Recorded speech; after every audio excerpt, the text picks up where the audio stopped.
The CBI team is called to Redwood Point after two young women, Nicole Gilbert and Kara Palmer, go missing in the early morning hours. The women were last seen at Sullivan's, a local tavern, around 1 a.m. Sheriff Nelson of Redwood Point explains that their car was found abandoned and he suspects a homicide. He also mentions that he only has 4 rangers and could use additional assistance. Lisbon clarifies that the CBI team will be leading the case, and the sheriff and his rangers will be assisting them. With this jurisdictional issue resolved, the CBI team gets to work at the crime scene. The girls were celebrating Nicole's engagement party. Patrick looks into the car and notices a blood-stained MP3 player plugged in, as well as a purse with earth-pure makeup tubes, jars, and compacts dumped out. Lisbon attempts to start the car, but it fails to turn over. Cho notices different tire tracks driving away from the girl's car. They mark the track so they can get a mold. One of the rangers has a tracking dog that is sniffing around excitedly. The deputy can't understand why the dog is unable to find a trail. Patrick asks simply if they had looked under the car. They are embarrassed to admit they hadn't. When they finally look, they find Kara Palmer dead. A search party is assembled to find Nicole Gilbert. As they search, Lisbon gets some background information on the girls. Kara is described as a sweet girl who was liked by all. She belonged to a church-going family and never got into trouble. Nicole had a difficult family situation and got into a trouble now and then. She was into drugs occasionally and had a few minor problems with the law. Sheriff describes her as more of a troubled soul than a bad person. Her mother died when she was 7, and her father was too self-involved to properly nurture a child. He is now in prison on drug-related charges. Kara's parents gave Nicole the only stability she had in her life.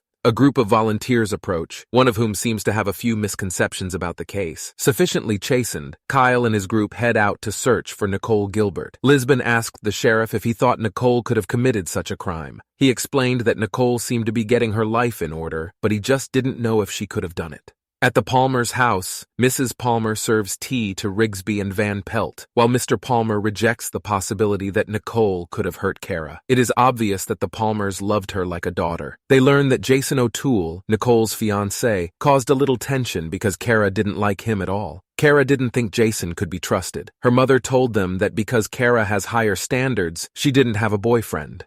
Out in the woods, the search for Nicole had come to a standstill. Patrick looks around and tells the sheriff that he thinks Nicole is either being held captive or she is dead. He explains that they have walked about 5 miles from the abandoned vehicle. Nicole had no shoes on. She was drunk and it was dark. She couldn't have covered that distance in her condition. Patrick's unconventional methods of garnering information startles the sheriff. Patrick asks him to call off the search and summon the search party together so that he can speak to them. Lisbon defends Patrick's techniques, suggesting that the perpetrator of a crime often returns to the crime scene to assist the police in some way. Although the sheriff says he will vouch for everyone in the search party, a shadow of doubt passes over his face, and he agrees to assemble the group. Meanwhile, Rigsby and Cho flash their badges at Jason O'Toole. He is initially hostile and unwilling to speak to the detectives. He eventually agrees. When questioned, he tells them that he was just about to go back into the woods to search for Nicole. Regarding the night before, Jason tells them that Kara drove Nicole home after the party because he was too drunk to drive. He explains that he was passed out all night on the floor of the bar. He tells the agents that the whole party was videoed so they could see that he was telling the truth. Jason denies that Kara didn't like him. While unsuccessfully attempting to flush out a killer who may be in the search party, the sheriff gets a call stating that Nicole Gilbert has appeared. The scene moves to a convenience store where a bloody knife-wielding Nicole is shoving food into her mouth. At the hospital, the doctor briefs the detectives on Nicole's condition. She had a serious blow to the head, which has caused a moderate concussion. There are various degrees of abrasions to her body with minor bruising as well. She was also suffering from mild hypothermia. The doctor explains that physically she will recover quickly, but her mental state is more fragile. She is in deep shock and has no memory of her ordeal.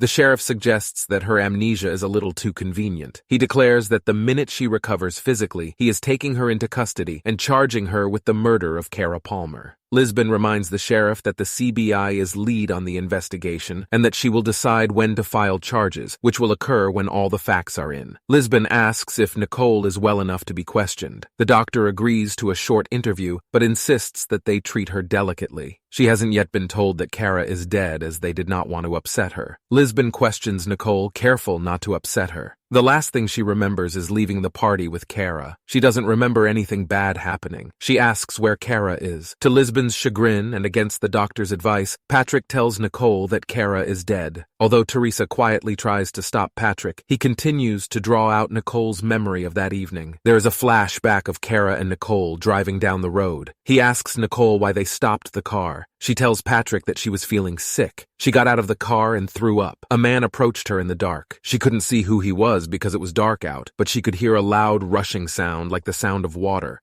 Patrick continues to prod her, but as she gets more upset, the doctor rushes in and stops the questioning. The sheriff is adamant that Nicole is lying to them, but Patrick believes that she is telling the truth. He explains that what she experienced is too horrible to remember. He tells the sheriff he doesn't think she killed Kara. He asks them what would her motive be to kill her best friend. He believes that Nicole is a victim. Sheriff Nelson is unconvinced. Patrick posits that she was covered in blood even though it rained hard that night, so she must have been held indoors somewhere. She was probably being held captive near some running water. Lisbon calls Rigsby and gets him to find all the cabins and sheds near the river. She also asks him to get Grace to set up the video of the party taken in the bar.